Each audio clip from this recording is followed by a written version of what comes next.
고린도후서 12장 11절 말씀입니다.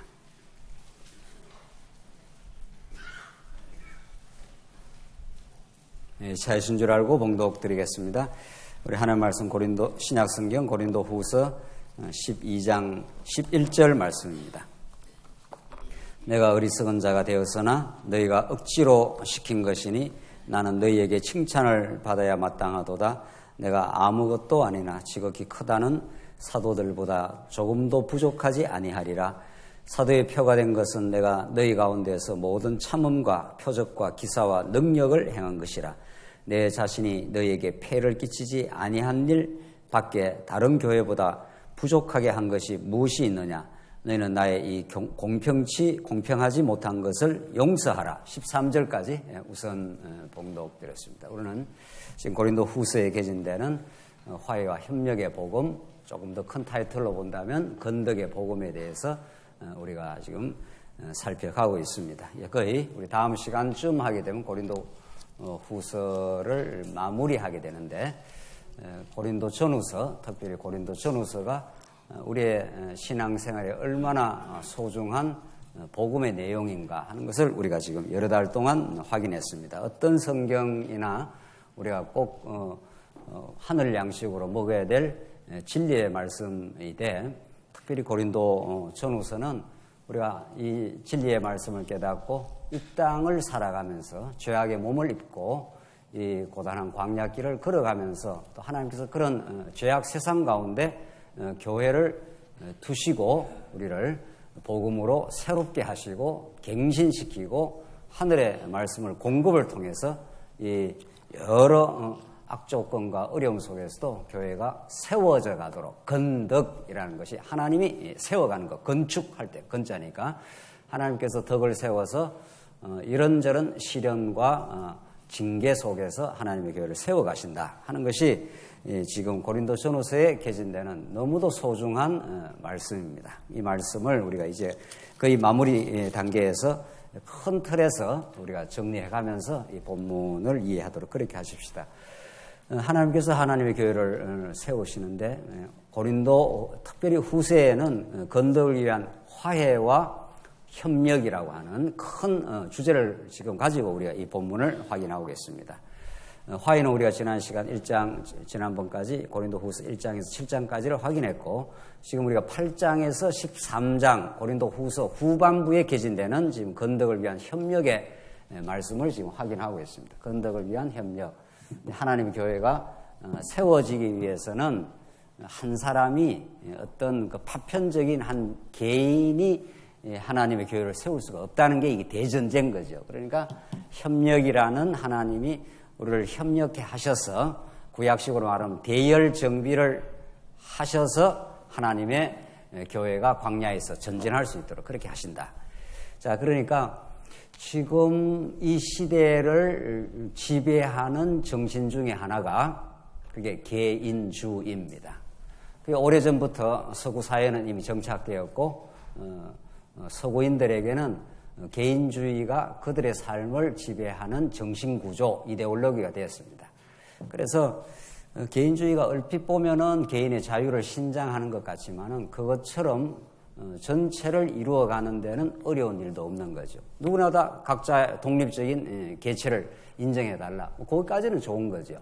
거기까지는 뭐 인정해 줄 수 없지만, 그 이제 물론 그 다른 극단인, 개인주의의 다른 극단인 사회주의라는 게 있는데, 그럼 사회주의는 그럼 올바른 모둠살이가 되는가? 그것도 아닙니다.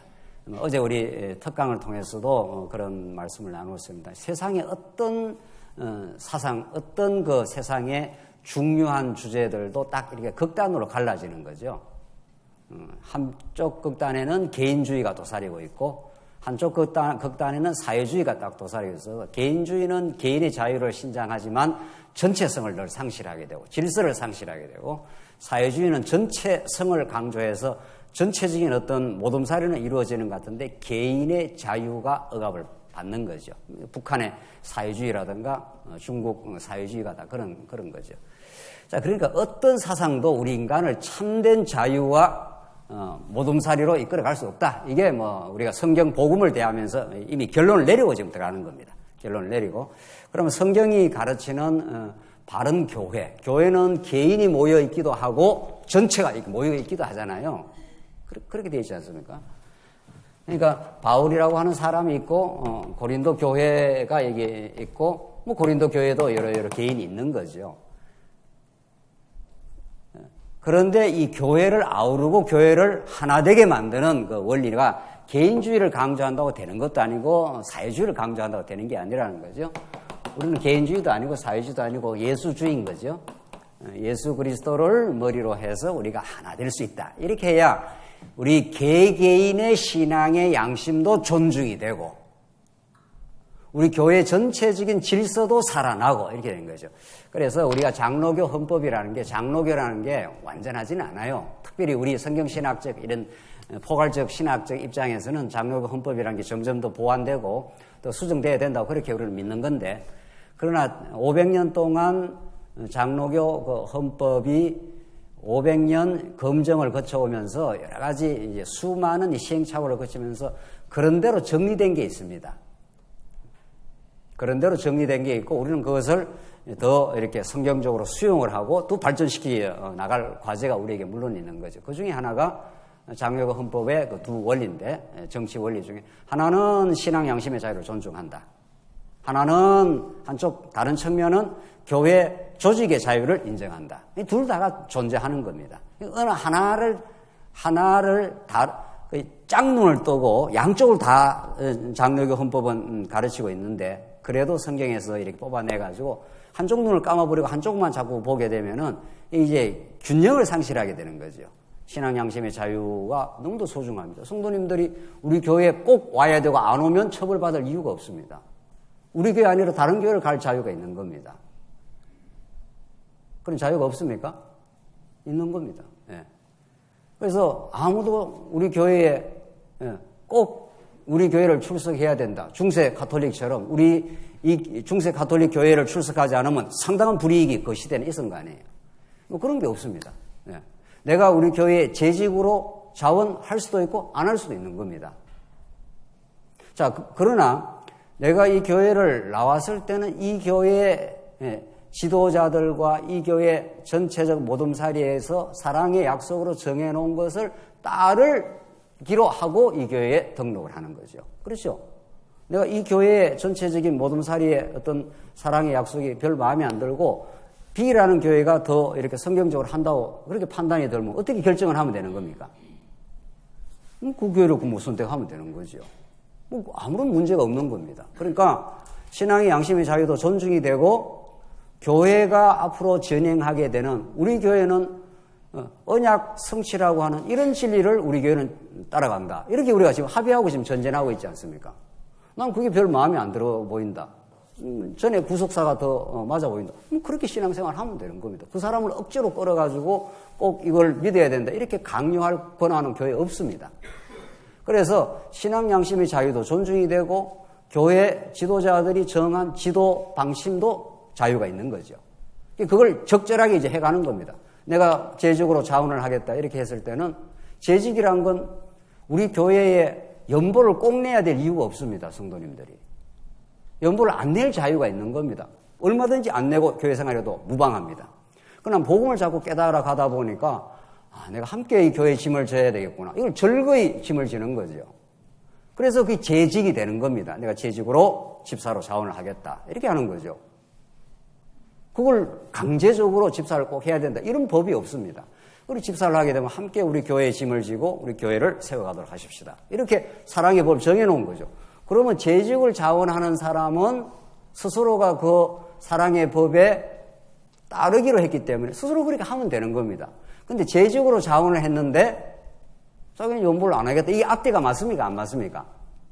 그건 안 맞는 거죠. 그냥 성도로 다니는 데는 아무 문제가 없어요. 그러나 재직으로 내가 이 교회에 짐을 지며 함께 의거하며 우리가 교회 생활을 하겠다. 이렇게 우리가 사랑의 규칙을 정했으면은 그걸 재직으로 자원했을 때는 따릅니까? 안 따릅니까? 같이 합시다. 같이. 혼자만 강의하면 힘들지 않습니까? 같이 5시간 자면 졸리기도 하고 말이죠. 그러니까 그걸 하기로 했으면 어떻게 하는 겁니까? 예? 그럼 하는 거죠. 그렇게 이게 아주 신앙 양심의 자유도 존중이 되고 조직의 질서도 어떻습니까? 잘 가다듬어져 있는 겁니다. 그래서 장로교 헌법이 이 양측면을 잘 균형 있게 하도록 그렇게 500년 동안 시행착오를 거쳐서 이렇게 교회 행정 혹은 교회 정치 원리가 잘 정리가 되어 있는 겁니다. 이쪽을 강조만 하면은 무정부주의가 되고 개인의 자유 마음대로 한다. 나는 교회 마음대로 하겠다. 그럼 마음대로 할 수는 있지만 교회 질서를 파괴하니까 마음대로 하면 안 되는 거고 교회 조직의 자유가 있어서 교회를 마음대로 이렇게 성도들을 억압하겠다. 그것도 안 되는 거죠. 이렇게 사랑의 약속을 정하고 스스로가 나는 교회에 등록을 하겠다. 스스로가 재직을 하겠다. 이렇게 점점 거기에 그 사랑의 질서에 스스로가 사랑의 종이 되는 거지 누가 하라고 억지로 한 적이 없는 거죠. 아주 잘 가다듬어져 있습니다. 사실은. 그래서 오늘 이 고린도 후서에 나오는 협력이라는 것도 마찬가지 맥락이에요.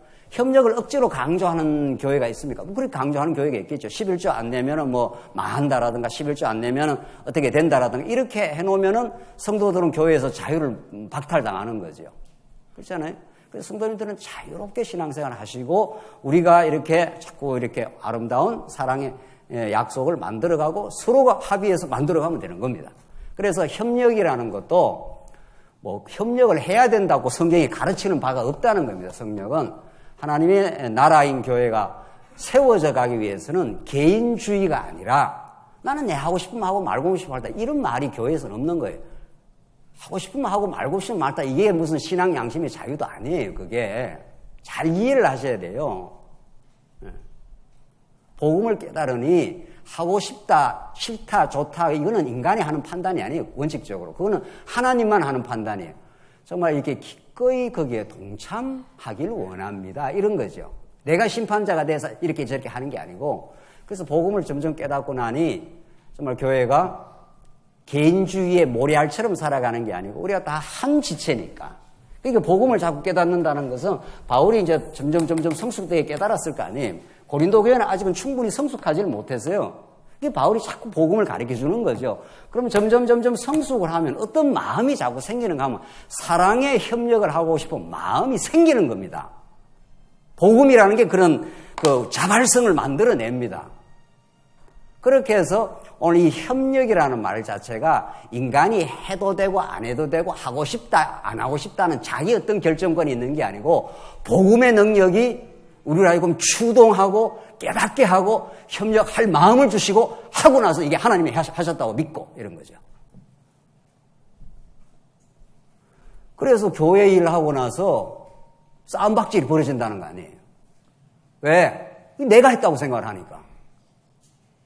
이게 복음의 비협의 접근도 안 된 거예요. 협력이라는 말 자체가 성령께서 찾아오셔서 우리 개개인으로 살아가는 우리 인생들 다 우리는 개인주의에 따지고 보면 서구 사상만 개인주의가 아니고 인간 자체가 자기 위주로 살아가는 존재 아닙니까? 내 좋으면 하고 내 하기 싫으면 안 하고 말이죠. 자기 빚가 번쩍하면 하고 자기 이름이 별로 안 드러나면 별로 안 하고 생색 낼 때 있으면 하고 말이죠. 그게 인간이에요. 그런 인간이 복음을 깨닫고 나면은 내가 얼마나 복음 안에서 새로운 인생이 되고 새로운 정체성을 가지게 되고 새로운 가치관으로 무장되어서 내가 좀 희생을 하더라도 우리 다른 지체에 도움이 된다면은 기꺼이 자기 희생적 즐거움으로 연보를 하는 거죠. 교회 봉사를 하는 거 아니겠어요? 그게 너무도 행복하게 느껴지는 겁니다. 내 좋고 내 싫고 따라서 이렇게 하는 게 아니에요. 그게 그리스도가 내 마음에 찾아오셔서 그리스도의 복음을 깨닫는 만큼 우리 마음에 감동이 자꾸 오니까 그래서 협력의 삶으로 우리를 전전한 그 중에 대표적인 걸 연보로 사도 바울이 딱 적시를 하고 고린도 후서 8장, 9장, 10장에서 그렇게 계속 설명을 했지 않습니까? 그리고 이제 그 다음 이제 거짓 사도들과의 문제라든가 이런 것들을 마지막 12장, 13장 마지막 가면서 너희가 믿음에 있는지 확정하라 이렇게 하면서 13장으로 고린도 후서를 지금 마무리하고 있단 말이죠. 자, 그래서 제가 서론이 좀 길었는데 정리하자면은 우리는 개인주의도 아니고 내 멋대로 하고 싶다고 하고 막 하기 싫다고 하는 이런 말이 교회에서 없어져야 돼요. 그런 말 자체가. 그렇잖아요. 우리는 내 결정권을 우리는 주님께 맡긴 사람들입니다. 주님이 나의 머리가 되시고 이제는 내 결정권이 있는가 그분의 뜻이 있다면 그분께서 내게 말할 수 없는 은혜와 사랑을 공급해 주셨으니 내가 기꺼이 주의 일에 협력할 마음이 생겼습니다. 내 분량이 여기까지니 여기까지 하고 싶습니다. 그러나 하나님께서 더 기회를 주시고 더 우리에게 힘을 주시면 더 즐거이 우리가 하나님 나라 일에 협력할 마음이 있습니다. 이런 마음의 공감대와 그런 기쁨, 이런 것들이 우리 교회 전체의 분위기가 되면은 이거 얼마나 우리가 서로 즐거움이 되겠느냐 말이죠. 오히려 성도님 너무 애를 많이 쓰십니다. 내가 거기에 같이 동참을 하도록 하지요. 이게 우리의 사랑의 모임 아니겠어요? 내가 조금 더 짐을 지도록 하지요. 성도님이 너무 많이 짐을 지고 있어 보이니 이런 풍토와 이런 성숙과 기쁨으로 전진하는 것이 정상적인 교회의 성숙입니다. 건덕이라는 게 하나님께서 교회를 이렇게 세워간다는 뜻 아니에요. 성숙시킨다는 거예요. 미숙하면 애들이 미숙하니까 지 하고 싶으면 하고 말고 싶으면 말고 이렇게 하는 거 아니에요. 애들은 그렇게 하는 겁니다. 아버지 엄마가 나 오늘 피곤하니까 밥 안 하고 싶으니까 밥 안 하겠다고 이렇게 누워있는 엄마 있냐 말이죠. 피곤해도 우리 아이를 사랑하니 때를 따라서 먹여야 되니 좀 내가 피곤하고 힘들어도 그래도 그걸 이기고 하려고 하는 거죠. 그게 성숙한 사람입니다.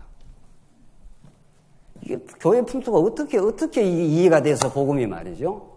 하고 싶으면 하고 말고 싶으면 말고 그건 복음이 아니에요. 그런 거는. 그건 개인주의 사회에서나 하는 소리지 말이죠. 복음은 그런 말을 교회에서 이렇게 막 하는 게 아니라고요. 복음을 깨달아도 말을 함부로 막 하는 것도 아니라고요. 제대로 복음을 깨달았는가? 우리는 그걸 끊임없이 우리가 정말 복음적인 믿음에 우리가 서 있는지, 오늘 이제 고린도후서 13장에 가면 정확하게 그걸 밝혀요. 너가 믿음에 있는지 네 스스로가 시험하고 확정해봐라. 네가 하는 언행이라든가 마음가짐이라든가 교회에 대한 태도라든가 이게 제대로 복음을 듣고 지금 하는 소리인 건지 복음이 어디로 다 날아가는 건지 더 빛나게 들은 건지 왜곡을 시켰는지 말이죠. 그래서 지금 바울이 11절로부터 자기 자신을 변호하고 또 용서를 당부하면서 지금 11절로 13절에 협력을 강권을 합니다. 이 하나님의 나라를 세우기 위해서 이렇게 우리가 같이 협력하는 것이 합당하지 않겠느냐 하는 게 큰 기조입니다. 지금 이 우리 본문을 읽어나가는데. 그래서 지금 방금 서두에 봉독들인 11절로 13절에 11절로 13절 큰 사도들과 다름이 없다고 변호하면서 용서해달라는 건데 11절 한번 보십시오. 내가 어리석은 자가 되었으나 너희가 억지로 시킨 것이니 이때 이 본문을 잘 이해해야 되는 거죠. 내가 지금 바울이 자꾸 자기를 변호를 할 수밖에 없는 이런 상황으로 바울이 좀 어려운 공경에 빠져 있단 말이죠. 왜냐하면은 지금 상황이 지금 어떻게 되어 있는가 하면 바울이 얘기 있는데 고린도 교회 성도들 얘기 있습니다. 이 거짓 선생들이 거짓 사도들이 바울의 사도됨 이걸 자꾸 헐어버린 거예요. 바울이 사도 아니야. 저거 진짜 사도 아니야. 그래서 바울의 사도됨을 교란을 시키고 고린도 교회 성도들 자기애로 지금 끌고 가고 있단 말이죠. 왜 사도 바울의 사도됨을 교란을 시키는가 하면은 그래야 바울이 전한 복음 혹은 계속 지금도 고린도 전후서를 써갖고 자꾸 바울이 복음을 전해주고 있지 않습니까? 성도들에게. 그래야 고린도 교회 성도들이 바울이 전한 그 신빙성에 문제가 생겨버리도록 하는 거죠. 그러니까 그 사람에 대해서 별 믿음이 안 가면 말씀이 안 들립니다. 이거 분명하죠? 그래서 바울은 내가 그런 마음의 태도가 아니었다. 내가 진짜 하나님께서 다메섹 도상에서 부름을 받은 내가 사도다. 이렇게 자기가 자기 변호를 안 할 수 없는 이런 상황이에요. 자기 변호, 자기 변명이라는 것처럼 그 궁색한 게 없습니다. 우리 인생 살다 보면 말이죠. 자기가 자기를 변호하는 것처럼 궁색한 게 있냐고요. 다른 객관자가 당신이 볼 때는 이런 거 같지는 않습니다. 이렇게 객관자가 해줘야 그 좋은 겁니다. 그게 정상적인 그 변명이 되는 거죠. 근데 바울은 아무도 바울을 변호해 주는 사람이 없어요. 이게 복음 전거에 자가 가는 길이 그렇게 우호적이지만 않습니다. 성경을 보고 2000년 교회사를 보고 선교의 역사를 보란 말이죠. 복음을 전가하는 사람이 수많은 사람으로부터 우호적인 분위기 속에서 환영받으면서 물론 뭐 잠시 그럴 때도 있지만 그렇지 않는 때가 훨씬 많습니다. 왜냐하면 세상의 가르침과는 다른 가르침을 가르치기 때문에 세상으로부터 오히려 공격을 받고 오히려 소외당하는 게 복음 전거자가 가는 길이란 말이죠. 우리 장안조항교회가 너무 많이 세상으로부터 인정을 받으면 우리가 지금 타락한 증거예요. 자꾸 세상적인 방식을 끌어들이고 하는 것은 세상과 동화되고 있다는 지금 증거예요. 재단을 만든다든가 이따구 것들 말이죠. 왜 교회가 교회로서 자존감을 가지고 전진을 못하느냐 말이에요. 지금 뭐 실행에 대해서 문제를 삼는 게 아니라 말이죠. 왜 그런 걸 끌어들여야 되느냐 말이죠. 우리 교회가 그렇게 믿음이 없냐 말이죠. 그래서 하나님의 교회는 세상의 운영 방식과는 다른 하나님의 나라의 원리와 방식이 있는 겁니다. 그렇게 하나님께서 전진하도록 그렇게 하시는 거죠. 그래서 오히려 세속적인 판단으로부터 우리가 어려움을 겪는 게 정상이에요. 우리가 정상적인 길을 가고 있다면 말이에요. 복음적인 길을 가고 있다면. 그래서 바울은 참 고립되어 있고 누가 지지를 안 해주고 있기 때문에 바울이 먼저 혼자 깨달았고 고린도 교회에서 전할 수밖에 없어. 고린도 교회는 아직 미숙한 사람들이고 그러니까 바울이 전한 복음을 깊이 못 이해하니까 여기에 또 거짓 선생들이 등장을 해가지고 사도들이 바울을 계속 공격해 들어오니까 바울은 어디 가서 이렇게 풀어가기가 어려운 거죠. 그게 또 좋은 겁니다. 그래서 복음 전도자는 때로는 어려운 길을 가고 하나님만 의지할 수밖에 없는 그런 길을 가면서 복음을 지켜나가는 거죠. 그래서 내가 어리석은 자가 되어서는 너희가 억지로 시킨 것이니 나는 너희에게 칭찬을 받아야 마땅하도다. 내가 아무것도 아니나 지극히 크다는 사도들보다 조금도 부족하지 아니하니라. 바울이 자기를 지금 변호를 하고 있습니다. 자꾸 지극히 크다는 사도들을 덜먹거리면서 바울이 전가한 복음이 제대로 된 복음이 아니다. 이렇게 하니까 바울이 자기 이제 변호를 억지로 안 할 수가 없는 그런 내가 상황이다. 그래서 나를 용서해달라, 이해해달라. 원래는 내가 내 변호를 하면 되겠느냐. 내가 예수 그리스도를 변호하고 예수 그리스도를 지금 전가하는 사람인데 내가 내 이야기를 지금 할 수밖에 없는 그런 상황이다. 이런 말이에요.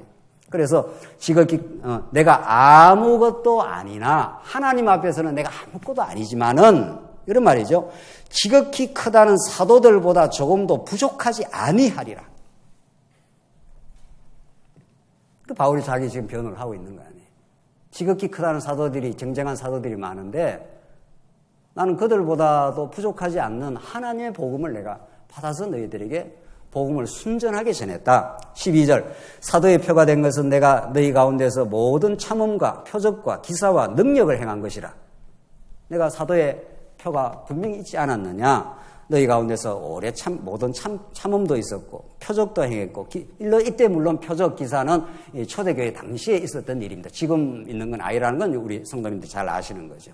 이제 성경이 특별 계시가 완성이 되어버렸기 때문에 그렇잖아요. 성경 계시가 완성되었기 때문에 이제는 더 이상의 표적과 기사가 필요 없는 거죠. 하나님의 말씀을 올바르게 증거하면 되는 거죠.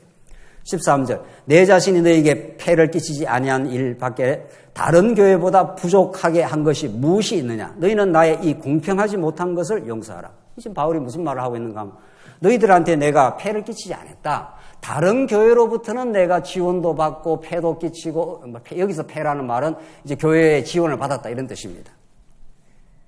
그런데 너희들한테 내가 폐를 끼친 적이 없다. 실제로 사도 바울은 빌립보 교회 성도 특히 빌립보 교회 성도가 바울의 선교 사역에 많이 지원을 했다고 그 빌립보서 후반부에 그렇게 말하고 있습니다. 그러나 내가 너희들한테는 내가 폐를 끼치지 않았다. 왜냐하면 빌립보 교회가 제일 먼저 세워진 교회 아니에요. 그 이제 후대에 세워진 교회인데 어쨌든 빌립보 교회가 어떤 우리가 구체적인 내용은 잘 모르지만 이렇게 협력을 많이 해서 바울이 자꾸 복음 전파를 하는 일에 전진을 했다는 겁니다. 전진했는데 고린도 교회는 아직 어린 교회고 이러니까 그래서 바울이 고린도 교회에다가는 이렇게 많이 의탁을 안 한 겁니다. 이렇게 선교에 대한 지원이라든가 뭔가 등등 여러 가지 목회라든가 이런 거에 대해서 바울이 이제 그랬던 겁니다. 그래서 이것이 어떻게 보면 좀 공평하지는 않아 보이는 거죠. 현상적으로 볼 때는. 그러나 그게 공평하지 않아서 공평하지 않은 게 아니라 빌립보 교회가 조금 더 성숙했다고 볼 수 있고 빌립보 교회는 기꺼이 바울을 복음 전파에 지원이 있었고 고린도 교회가 고린도 교회는 이제 그런 어려운 가운데 있었기 때문에 바울은 고린도 교회를 마치 부모가 자녀를 이렇게 보살피듯이 지금 하고 있는 겁니다. 그 뒤에 그게 바로 나옵니다. 14절 한번 보십시다. 14절로 18절 보시면 형제들을 속여서 이를 취했다는 비난이 거짓임을 강변을 합니다. 형제들을 속여가지고 바울이 이익을 취하고 있다. 이런 계속 바울에 대한 공격을 지금 바울은 이모저모로 공격을 받고 있는 거죠. 그렇잖아요. 바울은 사도가 아니다. 그러니까 바울이 전가하는 복음이 제대로 된 복음이 아니다. 또 바울은 막 이득을 지금 취하고 있다. 이런 거예요. 그래서 바울이 그걸 지금 또 변호할 수밖에 없는 그런 상황입니다. 14절. 보라, 내가 이제 세 번째 너희에게 가기를 준비하였으나 너희에게 폐를 끼치지 아니하리라. 내가 구하는 것은 너희의 재물이 아니요 오직 너희니라. 참, 바울 보십시오. 바울은 뭐를 지금 대비시키고 있습니까? 재물과 너희를 대비시키고 있는 거죠. 다시 한번 보십시오. 내가 구하는 것은, 내가 너희들한테 폐를 끼치지를 원치 않는데, 내가 구하는 것은 너희의 재물이 아니요 오직 너희니라. 그러면서 뭐라 그럽니까? 어린아이가 부모를 위하여 재물을 저축하는 것이 아니요 부모가 어린아이를 위하여 하느니라. 이게 바울의 심정이었고 그리스도의 심정이었습니다. 이게. 그러니까 부모가 어린아이를 생각을 하지 어린아이가 부모를 생각하겠냐. 이게 우리가 이렇게 일반적인 삶을 살아가면서 누구나 느끼는 거 아닙니까? 그래서 우리가 이 하나님의 그 위로부터 이렇게 내려오시는 사랑을 우리가 일반 계시적으로 느끼라고, 이건 이제 특별 계시 아닙니까? 특별 계시는 특별 계시대로 이제 복음 진리를 깨닫는 거지만 우리가 특별 계시를만을 깨닫고 복음을 깨닫는 건 아니잖아요. 특별 계시가 가장 중요하되 하나님이 7, 80생이라는 이 삶을 줘갖고 삶이라는 일반 계시를 통해서도 복음을 많이 깨닫습니다. 우리가 실제로 그 중에 하나가 부모 역할이라는 거 아니겠어요? 그러니까 하나님은 모든 것을 우리에게 이렇게 하늘에 이슬비가 내려오듯이 우리에게 모든 걸 베풀어 주십니다. 우리가 가지고 있는 건강, 재물, 믿음, 어떤 것도 하나님으로부터 주어지지 않는 게 없는 거죠. 그런 우리 하나님의 하혜와 같은 은혜와 사랑을 깨닫게 하려고 일반 계시에서 우리에게 부모라는 역할을 주시고 자녀라는 역할을 준 거죠. 우리가 자녀로 생각을 하면은 이렇게 육신의 생명을 얻고 이렇게 공부하고 이렇게 어떤 직장에 나가고 이게 현상적으로 보면 전부 부모로부터 주어지는 거예요. 어떤 것도 이 어린 자식이 만들어낸 게 없습니다. 누가 그랬다는 거 아니에요? 대학 졸업하는데 사각모를 쓰고 그 졸업 모자를 누구한테 씌워줍니까? 우리 촌에서 고생한 우리 어머니 말이죠. 그래서 그걸 이렇게 해가지고 누구한테 씌워줘요? 어머니한테 이렇게 씌워주잖아요. 왜? 오늘 이 졸업의 영광이 누구의 것이니까? 낳아서, 먹여서, 교육시켜서, 뒷바라지 해서, 그래서 이렇게 온 거 아니에요. 이게 자식이 한 게 하나도 없는 거예요. 알고 보면. 하나도, 자식의 그 생명부터 시작해서 자식이 만들어낸 게 하나도 없습니다. 그런데 이 자식이 이게 대학 다니는데 연애를 했네? 멋진 그 아가씨를 하나 얻었어. 서울에서 아주 잘 나가는 집에 말이죠. 부모가 저 촌에서 꼬부랑 해갖고 나오니까 부모를 박대하고 말이죠. 내가 이 자리까지 왔다고. 내가 인류대학에서 이렇게 멋있게 졸업을 한다고 말이죠. 부모는 저쪽에 오지 말라고. 이런 자식이 있다는 거 아니에요. 우리는 그런 자식을 욕을 하지만은 우리는 하나님 앞에서 엄청나게 그렇게 하고 있는 거죠. 때때마다. 어떤 것도 하나님으로부터 주어지지 않는 게 없습니다. 우리 육신으로 봐도 부모로부터 주어지지 않는 게 없습니다.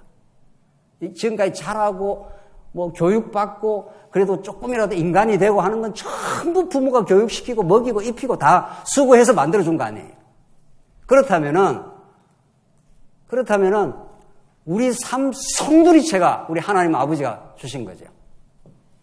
바울은 지금 그런 마음으로 지금 이야기를 하고 있는 중입니다, 지금. 그래서 우리가 부모됨이라는 것, 자녀됨이라는 것도 다 복음을 깨닫기 위해서 하나님께서 그런 지금 역할을 지금 하고 있는 중이란 말이죠. 그 부모로부터 다 내리사랑이니까. 어느 자식이 부모를 그렇게 깊이 생각하겠냐고요. 사랑은 내리사랑이어서 그냥 위에서부터 밑으로 철철철철 흘러내려가는 거지. 그러니까 80세, 90세 된 부모님이 60세 된 자식 보고 말이죠. 교통 조심해라고 애들한테 하는 소리처럼 말이죠. 밥 잘 먹었냐고. 밥을 잘 먹지 60에 밥을 잘 안 먹겠어요? 알아서 챙겨 먹어도 얼마든지 챙겨 먹을 건데 전화만 하면 건강하냐고. 그게 하늘이 준 마음입니다. 하늘이 준 마음이라고요. 우리 하나님이 그런 마음을 갖고 계시라고요. 그래서 바울이 그런 심정으로 고린도 교회를 지금 구부 살펴보고 있는 거죠. 내가 너희들 재물을 원하겠냐? 내가 부모 심정인데 내가 너희들 재물을 내가 지금 탐하겠냐? 너희가 내한테는 소중해. 그러잖아요. 우리 부모님들이 우리 자식이 돈 많이 벌어오라 그럽니까? 자식들은. 그런 부부 없을 거 아니에요. 돈 많이 벌어오면 좋은 거죠. 그게 나쁜 건 아니지만 너무 일해서 건강 상하지 말라고. 이게 부모 심정입니다. 너무 그렇게 사업에 골몰해가지고 돈 하다가 네 건강 해치면 안 된다고. 그게 부모 심정이라고요. 부모가 그 자식 재물을 지금 원하겠냐고요. 그렇잖아요. 너 자체를 내가 원한다고. 너 그냥 건강하게만 있어줘. 그걸 우리는 성경에 사랑이라고 그래요. 하나님은 사랑이시라 하는 게 무슨 감성적인 사랑이 아니에요. 이게 하나님의 존재 방식이고 우리를 대하는 방식이고 우리가 그 놀랍고 깊은 은혜와 사랑에 감동할 때 우리 인생이 변하고 내 삶에 자존감이 생기고 이런 겁니다. 또 먼저 진리를 깨달아 간다는 게 무엇입니까? 그 크고 넓으신 하나님의 은혜와 사랑. 여러분과 저가 하나님의 교회를 세우는 무슨 도구로 우리를 부른 게 아닙니다. 도구는 없어도 되는 겁니다. 하나님이 직접 해도 되는 겁니다. 무슨 성교의 도구로 이렇게 우리를 불러서 이렇게 써먹는 도구가 아닙니다. 여러분과 저는. 왜? 우리가 하나님의 사랑의 대상이니까. 사랑의 대상에게는 그 대상을 도구 취급 안 합니다. 도구라는 건 막대기라는 건 이 막대기도 쓰고 저 막대기도 쓰고 하는 막대기가 없어지면 다른 막대기 하나 들어 쓰면 되는 거죠. 그러나 사랑의 관계는 그렇지 않습니다. 내가 원하는 건 너희의 재물이 아니라 너희니라 그랬지 않았어요, 사도 바울이. 이거는 도구주의가 아니에요. 기능주의가 아니라고요. 이게 도구고 이건 기능이에요. 그러니까 교회 생활을 해도 복음을 복음답게 제대로 못 깨달으면 우리가 무슨 하나님의 무슨 기능이나 하는 사람처럼 교회를 세워가는 무슨 도구는 도구인데 자녀로서의 도구예요, 우리가. 그 도구를 통해서 무슨 기능을 잘하는 게 하나님께 기쁨이 되는 게 아니고 우리가 그런 하나님의 일을 함으로 더 큰 하나님의 은혜와 사랑을 깨닫는 그 자체를 하나님이 기뻐하시는 거죠. 여러분과 저는 도구들이 아니에요. 무슨 써먹고 버리는 도구가 아니라고요. 하나님의 언약적 사랑 속에 하나님의 그 신실하심 속에 영원히 변하지 않는 그 하나님의 교제 속에서 우리가 영원히 하나님을 찬송하고 살 거예요. 그래서 이 교회가 타락을 하면은 자꾸 사람이 도구가 돼요. 타락의 그 징조예요, 그게. 여러분과 저는 하나님의 도구들이 아니에요. 하나님이 우리를 원하시는 우리 가지고 있는 재물도 아니라고요. 너희들 자체니라 그랬지 않았어요? 내가 구하는 거 이게 사도 바울의 마음이고 그리스도의 마음이에요, 이게. 내가 구하는 것은 너희의 재물이 아니요 너희니라 그랬지 않았어요? 너희니라 하는 건 너희 그 자체의 그 인격이요, 너희 그 자체의 자녀됨이요. 이거는 버릴 수가 없어요. 이런 것들을 이렇게 쓰다가 버리면 돼요. 바꿔치기 해도 된다고요, 이런 거는. 불필요하면은, 여러분 자녀를 바꿔치기 하겠냐고요. 뭐 어떤 사람이 1,000억을 주니까 자녀를 좀 주라 말이지. 천억이 적습니까? 천억 말이죠. 너 자식은 내가 지금부터 못 본다. 내가 천억을 당신한테 주겠다. 니나 가지라. 그럴 거 아니에요, 우리는. 천억 아니라 만억을 줘도 니나 가지라. 나는 내 자식이 좋아. 천하고 바꿀 수 없어. 그게 하나님의 마음이라고요. 그러니까 우리 영혼이 천하와 바꿀 수 없다고, 세상 천지와 바꿀 수 없다고. 그런 우리의 사랑의, 하나님의 사랑의 대상이 되어서. 그래서 우리는 그런 복음을 깨닫고 있는 거죠. 그런 복음을 깨달으면 내가 부족한 게 있나요? 그 하나님의 우주 만물을 창조하고 지금도 섭리하고 온갖 걸 퍼부어줄 수 있는 그 하나님의 자녀가 된 거니까. 지금 바울의 한마디 한마디가 복음의 바탕 속에서 나오는 말씀들이에요. 이 한마디 한 말씀이 내가 구하는 건 너의 재물이 아니야. 나는 그런데 관심도 없어. 너희를 내가 원해. 너희가 신앙 안에서 바르게 성숙하고 신앙 안에서 하늘의 기쁨을 누리고 그렇게 살아가길 내가 바라지 너희들이 갖고 있는 그런 재물이 아니야. 바울이 하는 말이.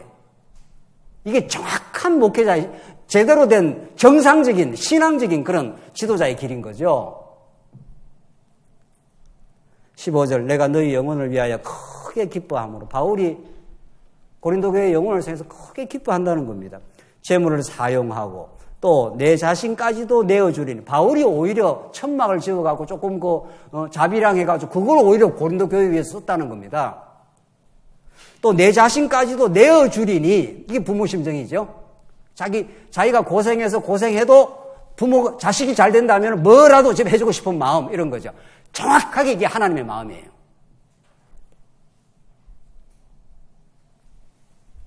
그러니까 우리가 지금 아직도 복음에 얼마나 충격을 받았는지 모르겠어요.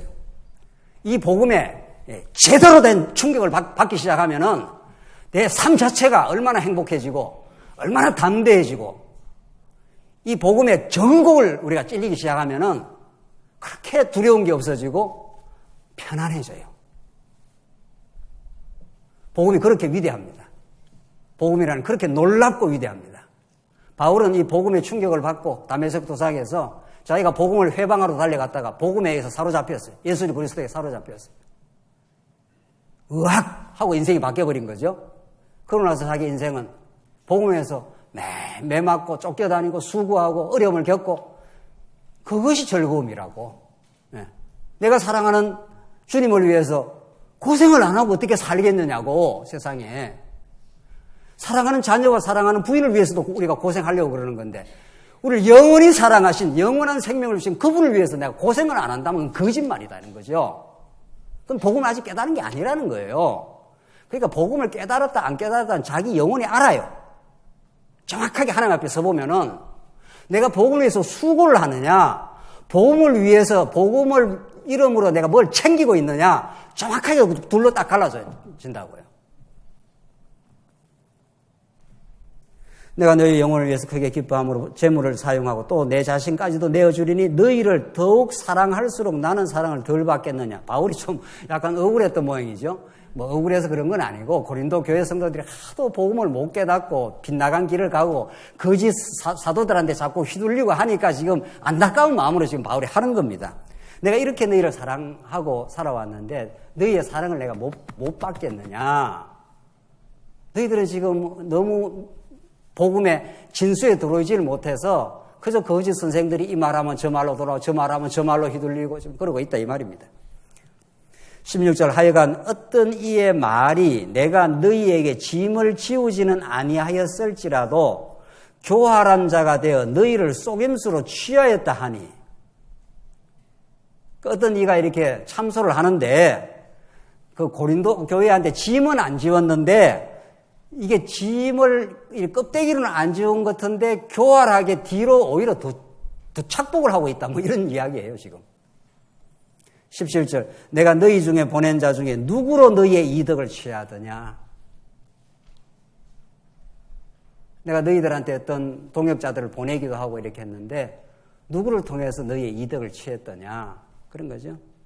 18절 내가 디도를 권하고 함께한 형제를 보내었느니 디도가 너희의 이득을 취하더냐. 디도가 그랬더냐?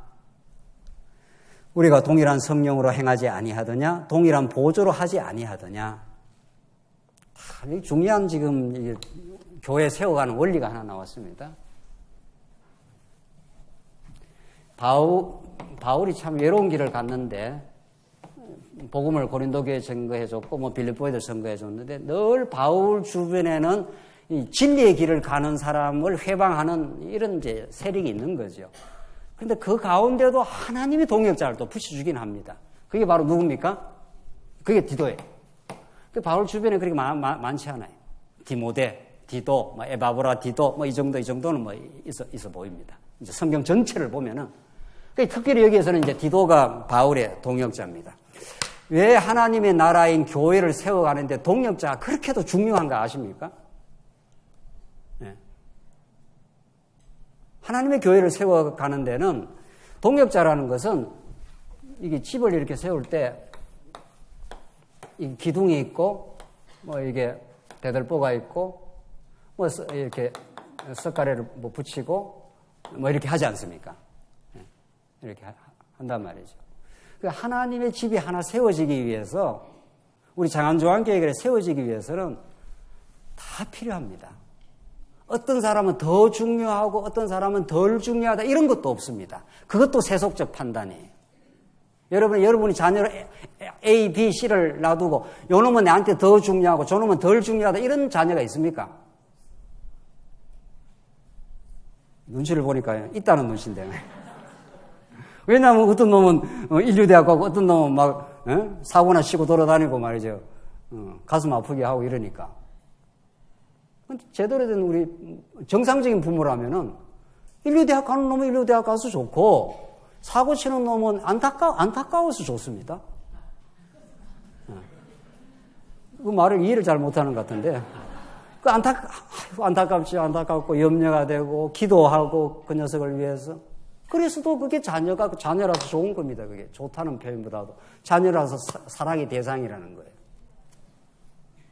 지금 우리 교회라는 것을 우리가 이렇게 이론적으로는 이렇게 원리적으로는 많이 정리를 했습니다. 사실은 그런 것들을 진짜 이제 교회 생활을 통해서 정말 더 가다듬고 더 제대로 순수하고 이렇게 깨달아가는 지금 과정에 있단 말이죠. 지금 사도 바울의 이야기가 그런 겁니다. 내가 디도를 권해서 함께한 형제들한테 보냈다. 디도가 너희들한테 무슨 이득을 취하더냐 이 말을 해줌으로 바울은 지금 하나님의 교회를 세워가는데 이 동역자를 그렇게 소중하게 생각하는 거예요. 왜냐하면 바울의 진실성을 디도를 통해서 간접적으로 지금 확인을 하고 있는 중이죠. 그래서 하나님의 집이 세워지기 위해서는 기둥도 필요하고 기둥과 기둥을 연결하는데 보이지 않는 제가 지난번 교회에 있을 때 이 말을 했더니만 어떤 분이 와서 나는 보이지 않는 작은 못이네요. 이런 사람도 있었어요. 이제 보이지 않는 못 있잖아요. 이거 덜보하고 기둥하고를 연결하려면 이 못을 쳐야 되잖아요.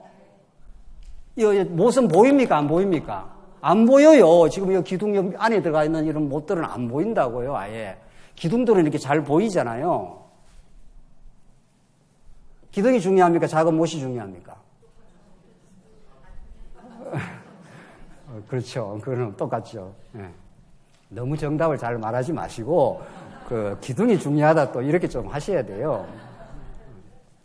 기둥이 중요하잖아요. 기둥이 없으면 뭐 되겠어요? 그런데 작은 못이 없으면 기둥이 힘을 못 씁니다. 여러분들 장로님들이 말이죠. 장로님들이 우리 여기 권사님들이 어린 성도들이 없으면 힘쓸 데가 없습니다. 이 놀라운 사실을 아십니까? 세상과 너무 다른 거죠. 장로님, 권사님 혹은 목사가 존재하는 이유가 어린 성도와 돌봐줄 성도가 있기 때문에 존재하는 겁니다. 그들이 없으면 아무 힘쓸 데가 없습니다. 그래서 우리 모두가 동역자입니다.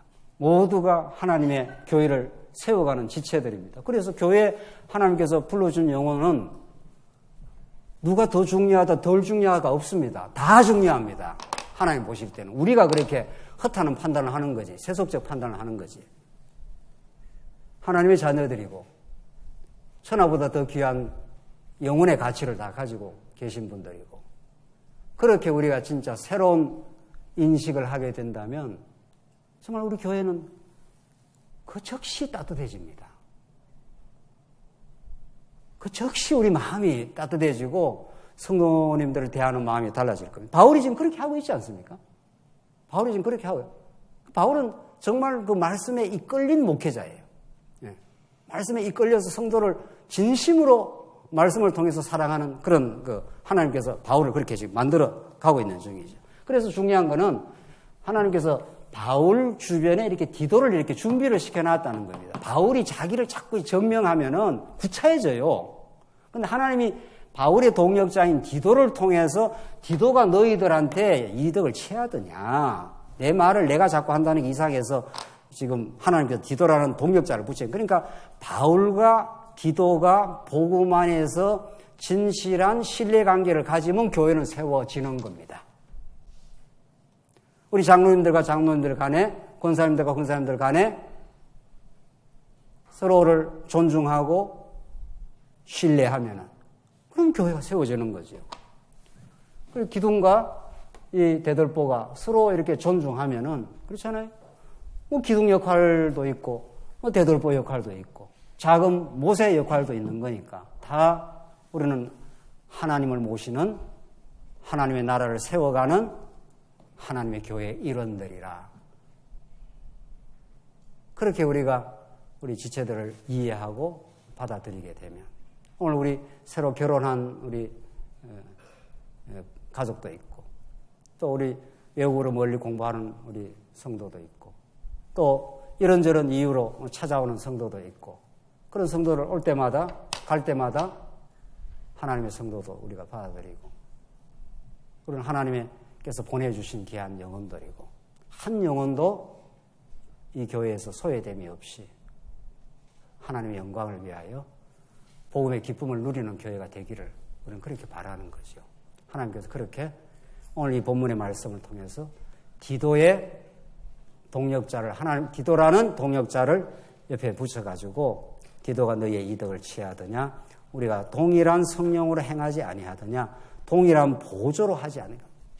내가 그렇게 했던 것처럼 디도도 그렇게 동일한 보조로 너희에게 다가갔고 너희를 섬기려고 했고 하나님의 교회가 세워지기를 그렇게 열망했고 그렇게 애썼지 않았던가. 이런 바울과 디모데의 동역자 연대, 이런 체계, 이런 것들이 지금 거짓 사도들의 교란 속에서도 고린도 교회가 새롭게 전진할 수 있는 그런 강력한 힘이 된 거죠. 하나님이 그렇게 해 가시는 거죠.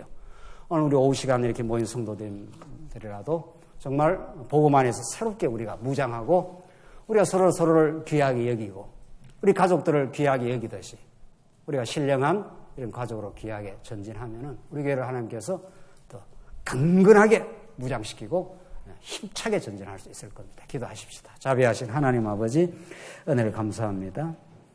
하나님 우리는 하나님의 이제 영원한 작정 속에 자녀가 이미 되었고 우리가 하나님이 쓰다 버리는 도구들이 아니라 하나님이 영원히 버림을 받지 않는 하나님의 자녀로 또 우리가 이렇게 교회를 섬기는 우리가 동역자로 우리를 사용해 주셔서 너무도 감사합니다. 하나님 우리 교회를 진리의 말씀에 의해서 새롭게 변화시켜 주시고 우리 교회가 한 영혼들을 소중히 여기는 교회 되게 하시옵소서. 예수님 이름으로 기도하옵나이다. 아멘.